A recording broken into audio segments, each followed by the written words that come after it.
¿Alguna vez te has preguntado qué pasaría si el cielo mismo se quedara en silencio y nadie supiera por qué? En el principio, todo era perfecto. La luz del trono de Dios bañaba los cielos, y cada ángel, desde el más pequeño mensajero hasta el más poderoso querubín, adoraba al Creador con un amor indescriptible. Entre ellos uno brillaba más que el resto, Lucero, hijo de la mañana. Su voz resonaba como un coro de 1000 arpas, y su apariencia reflejaba la gloria misma de Dios. Pero un día, algo imperceptible nació en su corazón. No fue de golpe, fue un susurro. Una pequeña chispa de orgullo, tan sutil que nadie la notó. ¿Y si, pensó, y si yo pudiera sentarme en ese trono? ¿Y si el universo me llamara su rey? Esa idea, tan ligera como el viento, se convirtió en una llama que empezó a consumirlo. En los pasillos dorados del cielo, Lucero comenzó a sembrar dudas. Se acercaba a los ángeles con palabras suaves. ¿Acaso no merecemos más? ¿Acaso Dios nos ha contado todo? Algunos lo escuchaban con recelo, otros con curiosidad, y un pequeño grupo empezó a seguirlo. Mientras tanto, el trono de Dios permanecía firme. Él sabía lo que estaba ocurriendo, pero en su sabiduría eterna permitió que el mal se revelara por completo. Porque el amor verdadero no se impone, se elige.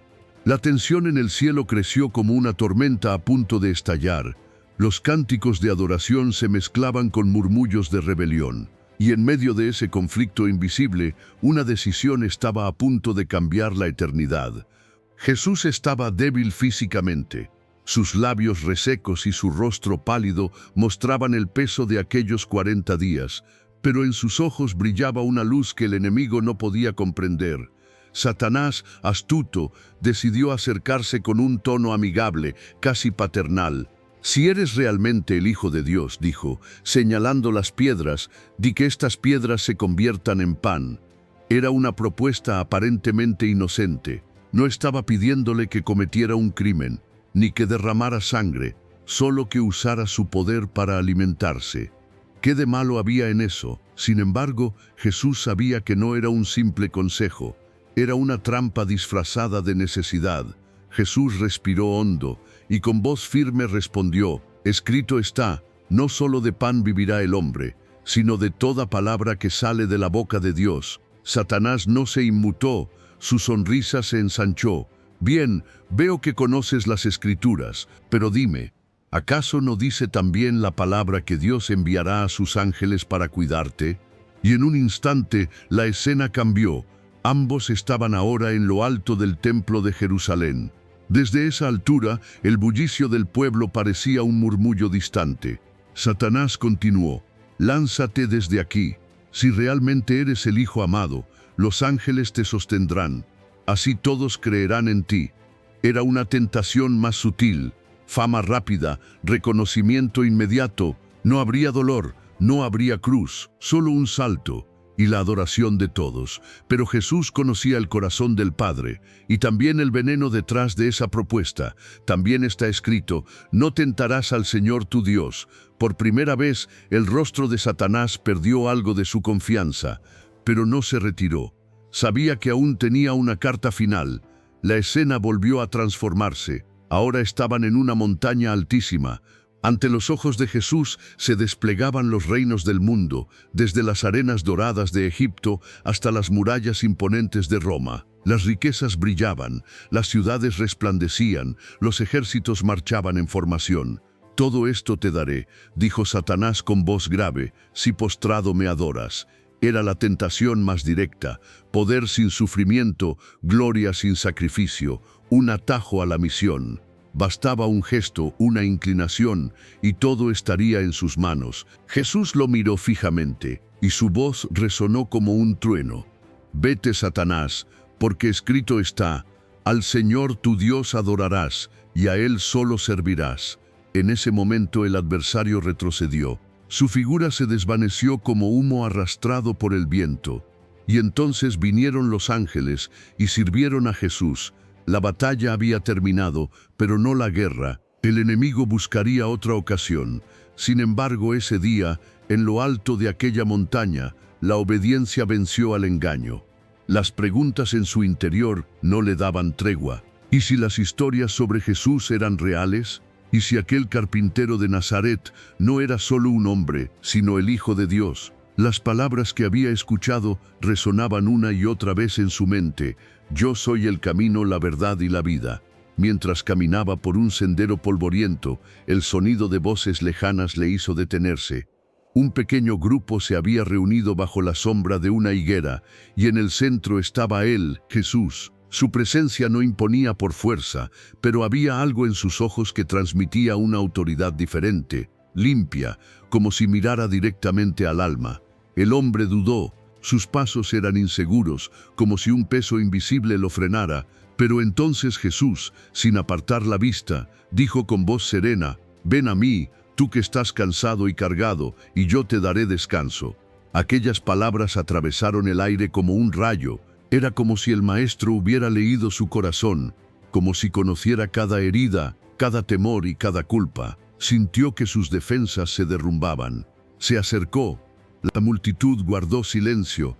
Jesús continuó: «Nadie que venga a mí será rechazado». En ese instante entendió algo profundo. No se trataba de lo que él había hecho, sino de quién era Jesús y lo que él podía hacer en su vida. Su pasado no era un obstáculo para acercarse, sino el lugar exacto donde el amor de Dios quería intervenir. Jesús comenzó a contar una parábola, la historia de un pastor que dejó a sus 99 ovejas para buscar a una que se había perdido. Con cada palabra, el hombre sentía que esa oveja era él. Había caminado en tinieblas, buscado respuestas en lugares equivocados y cargado culpas que lo consumían. Cuando la historia terminó, Jesús le dirigió una última frase que sonó como un sello eterno en su corazón: «El Hijo del Hombre vino a buscar y a salvar lo que se había perdido». Las lágrimas le nublaron la vista. Allí, frente al Hijo de Dios, sintió algo que jamás había experimentado: paz verdadera. Ya no importaban las opiniones de los demás, ni las cadenas del pasado. Lo único que importaba era que había encontrado la verdad, o, mejor dicho, que la verdad lo había encontrado a él. En lo profundo de su ser, supo que su vida nunca volvería a ser la misma, pero también entendió que este era solo el comienzo de un camino que lo llevaría a enfrentar pruebas, dudas y decisiones que marcarían su eternidad. El sol comenzaba a ponerse, tiñendo el cielo de tonos dorados y rojizos, pero dentro de él amanecía una nueva luz. Pero cuando el pueblo cruzó las aguas, no entró inmediatamente en la abundancia. Del otro lado no había ciudades amuralladas esperando recibirlos, sino un vasto desierto, un lugar donde el sol ardía sin compasión y el viento susurraba preguntas que nadie quería escuchar. Fue allí, en ese silencio abrasador, donde cada uno tuvo que enfrentar su propia fe, porque Dios no solo los estaba llevando a una tierra nueva, los estaba moldeando para que pudieran habitarla. Día tras día, la arena quemaba sus pies y la sed probaba sus corazones. Y es aquí donde muchos olvidan algo: la libertad que Dios da siempre será probada antes de ser coronada. En el campamento, algunos comenzaron a murmurar: «Para esto nos sacó de Egipto», decían, recordando las ollas de carne y el pan de su esclavitud. Era como si en sus corazones aún hubiera cadenas invisibles. Pero otros, los que creían, miraban más allá del horizonte y recordaban la voz que había dividido el mar. Esa voz aún los guiaba. Por la noche, una columna de fuego iluminaba el camino. De día, una nube les daba sombra. Era Dios mismo caminando entre ellos como un pastor que no abandona a sus ovejas. Y fue en ese desierto que ocurrió algo extraordinario. Cuando la sed se volvió insoportable, Moisés levantó su vara y golpeó la roca. Del corazón de la piedra brotó agua cristalina, suficiente para toda la multitud y sus ganados. Imagínalo, un torrente en medio del polvo, una fuente de vida en el lugar más seco. No era solo agua, era un mensaje. Dios estaba diciendo: «Yo puedo sacar vida incluso de lo que parece muerto. Yo soy tu provisión, aquí y en cualquier lugar». Pero también hubo advertencias. En el Sinaí, mientras Moisés recibía la ley, el pueblo cedió a la impaciencia y fabricó un becerro de oro. Cambiaron la gloria del Dios vivo por la imagen de algo que podían ver y tocar. Y ahí aprendieron una lección amarga. La idolatría no necesita templos grandes, basta con que en el corazón pongas otra cosa en el lugar de Dios. Sin embargo, la historia no terminó con el fracaso. Dios, en su misericordia, renovó el pacto. Les dio instrucciones para construir el tabernáculo, un lugar donde Él habitaría en medio de ellos, no en un palacio de piedra, sino en una tienda que se movía con su pueblo. Ese tabernáculo era más que un santuario, era una promesa: mi presencia irá contigo, aunque aún no hayas llegado a la meta. Porque en la vida, el desierto no es un castigo, es la escuela donde aprendemos que lo único seguro no es el terreno bajo nuestros pies, sino la voz que nos guía. Pero quizá te estés preguntando, ¿cómo terminará todo esto? Si el enemigo ya fue derrotado en la cruz, ¿por qué aún vemos dolor, guerras y lágrimas? La Biblia nos da la respuesta: porque el día del cumplimiento final todavía está por llegar, y será un día tan glorioso como temible. El apóstol Pablo lo declaró con autoridad en Filipenses 2:10, para que en el nombre de Jesús se doble toda rodilla de los que están en los cielos, en la tierra y debajo de la tierra, y toda lengua confiese que Jesucristo es el Señor, para gloria de Dios Padre. Este no será un acto simbólico, sino un evento real, visible para toda criatura, desde los ángeles más gloriosos hasta los demonios más oscuros. Todos reconocerán la soberanía absoluta del Hijo de Dios. Imagina aquel instante.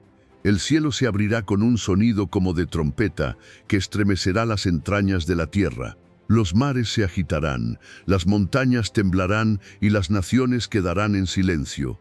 El Rey de Reyes descenderá con vestiduras resplandecientes, y su mirada atravesará hasta lo más profundo de los corazones.